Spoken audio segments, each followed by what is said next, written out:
Hey Algebra 2, so this is day 8 and actually it finishes up day 7, okay? So we're going to finish up day 7 for 326 and we're going to do day 8, which is 327.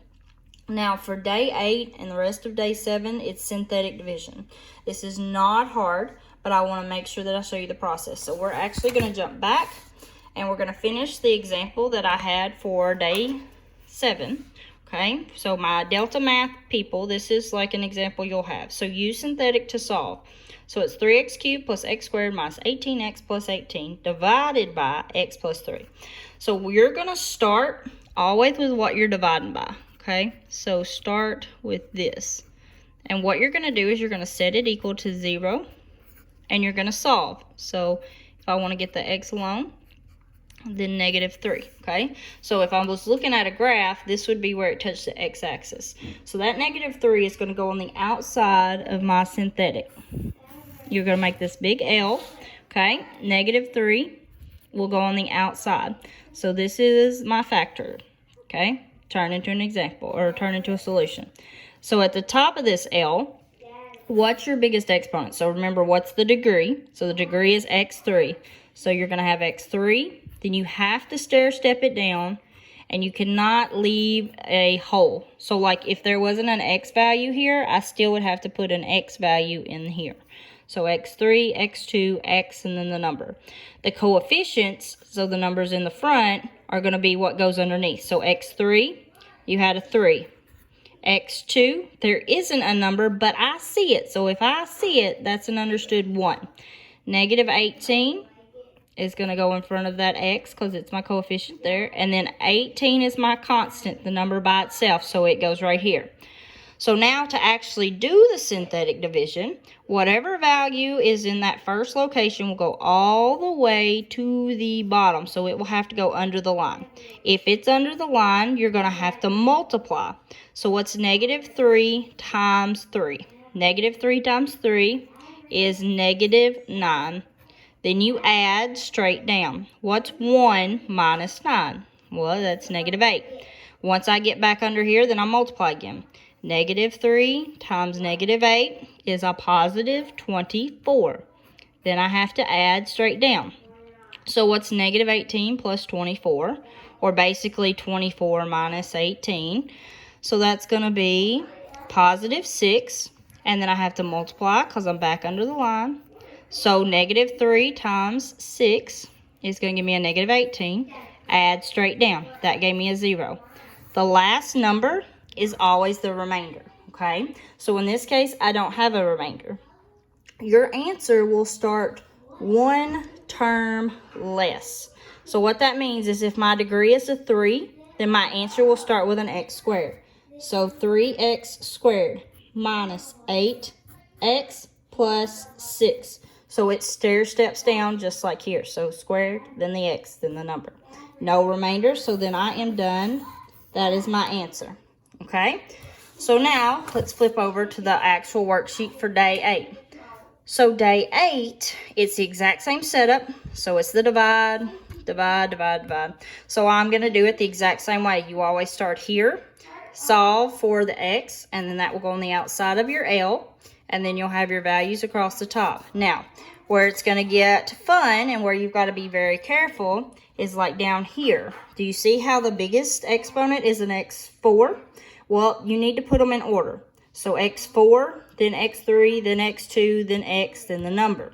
Okay? So on number 5, you're going to have -x4, then a minus 2x3, then a plus 3x squared, then a plus 4x, then a minus 4. So put them in order, okay? So when I go to make my synthetic division, I have x4, x3, x squared, x, and then my number. I cannot leave a gap anywhere. So negative, but there is an understood 1. So -1, then -2, then +3, then +4, and then -4, okay? Over here, if I set that one equal to 0 and solve, then I subtract 2.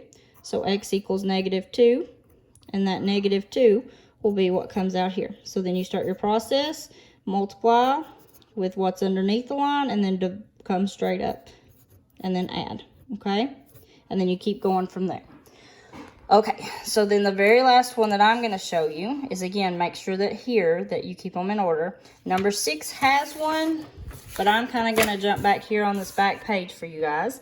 So they're also going to throw it to you like this.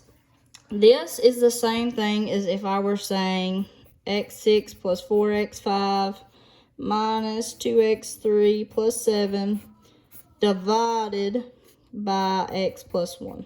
It's the exact same thing. So this, if I set it equal to 0, that's going to give me an x equals negative 1. Okay, so that's what's going to go on the outside.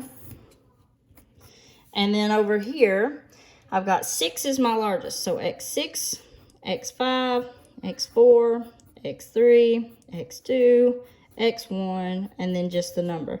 I have to leave a spot for every single one all the way down. Okay, so now the coefficients. Do I have an x6? Yes. What's in front of it? Nothing, so it's an understood 1. Do I have an x5? Yes. What's the coefficient? 4. Do I have an x4? No x4. You still have to leave a spot and put a 0. x3, negative 2. Do I have an x squared? No, 0. Do I have an x? No, 0. And then I have a number, a constant by itself, 7. Same process. So the first number always goes under the line. Then I multiply. Negative 1 times 1 is negative 1. Add. 4 minus 1 is 3. Multiply. So that should give me a negative 3. Add. Negative 3. Negative negative is positive 4, or positive 4. No, that would be a positive 3. And make sure that you do multiply if the number's down here. So that's negative 1 times negative 3. That's positive 3. Add. So 3 minus 2 is 1. Negative 1 times positive 1 is negative 1. Add. So it's negative 1. Negative and negative gives me positive 1. Add.